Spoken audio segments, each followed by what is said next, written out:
Dear students, in class 5 science, today I am going to teach you one activity related to the chapter spoilage, wastage of the food. This is activity related to the causes of the spoilage of the food, in which we how we can grow the bread molds that generally causes the spoilage of the bread. We just noted that if food is not stored properly, अगर हमने पीछे में देखा कि अगर भोजन को हम सही तरीके से स्टोर नहीं करते हैं, रख रखाव नहीं करते हैं, तो इट गेट्स स्पॉइल्ड, ये खराब हो जाता है. Before finding out of the causes of the spoilage food, भोजन के खराब होने के कारणों को जानने से पहले let us do an activity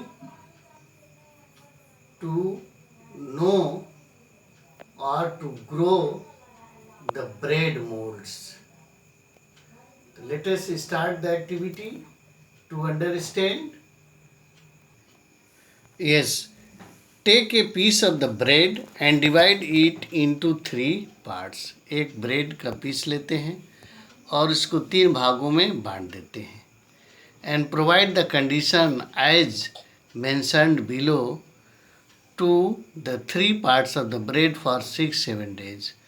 और तीनों ब्रेड के पीस को हम जो कंडीशन प्रोवाइड किया गया है वैसा देखते हैं और रिकॉर्ड आवर ऑब्जर्वेशन को रिकॉर्ड करते हैं. जैसे bread piece here, condition provided, observation, that is change in color, appearance and smell.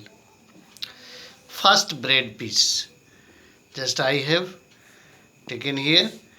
Dry the piece of the bread in sun. bread piece को क्या करते हैं, सूरज की धूप में सुखा लेते हैं. and leave it on the kitchen shelf, और किचन के शेल्फ पर रख देते हैं. that is the warm and dark place, जहाँ गर्म है और डार्क है, for 6-7 days. तो what we observe? We observe that no change in color, appearance and smell. तो हम देखते हैं कि जो सूखा ब्रेड के पीस को जो किचन के सेल्फ पर रखे हैं 6-7 दिनों के बाद देखते हैं कि कोई भी उसमें कलर चेंज नहीं होता है, अपीयरेंस नहीं होता है और ना उसका स्मेल में परिवर्तन होता है. Bread piece second, put the piece of the bread in the refrigerator for 6-7 days और फ्रीज. अब सेकेंड ब्रेड पीस को लेते हैं और इसको फ्रीज में 6-7 दिनों के लिए डाल देते हैं. रेफ्रिजरेटर या फ्रीज में डाल देते हैं. अब इसमें देखते हैं तो observation is the same as in the first bread, means there is no change in colour, appearance and smell. मतलब यहाँ भी उसके रंग, प्रकट और गंध में कोई परिवर्तन देखने को नहीं मिलता है. Bread piece third, put the piece of bread in the box and sprinkle some water so that it remains moist. Leave it in a covered box for 6-7 days. अब इसमें क्या करते हैं, थर्ड ब्रेड पीस को box में रखते हैं और उस पर कुछ पानी छिड़क देते हैं. इसलिए छिड़क देते हैं कि वह जो ब्रेड पीस से मॉइस्ट हो जाए. और leave it in a covered box, इसको कवर्ड बॉक्स में रख देते हैं 6-7 दिनों के लिए, जिसमें देखते हैं कि मॉइस्ट भी है और मॉइस्चर भी हो गया, वार्मथ भी है. अब ऑब्जर्वेशन देखते हैं कि we observe that yes there is a change in the color, appearance and smell. यहाँ हम देखते हैं उसकी ब्रेड के कलर, अपीयरेंस और स्मेल में भी परिवर्तन होता है।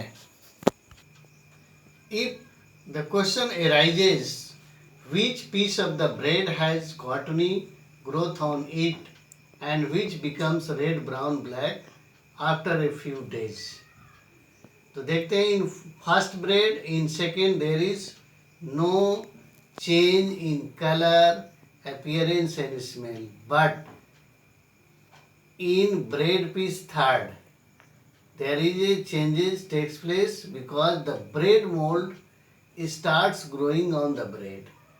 क्यों परिवर्तन होता है? क्योंकि उस पर ब्रेड मोल्ड ग्रो करना शुरू करते हैं ब्रेड पीस थर्ड में, और the bread moulds are a type of fungus, एक तरह के फंगस हैं, and fungus are the microorganism and this microorganism generally grow on that place there is the moisture and the warmth.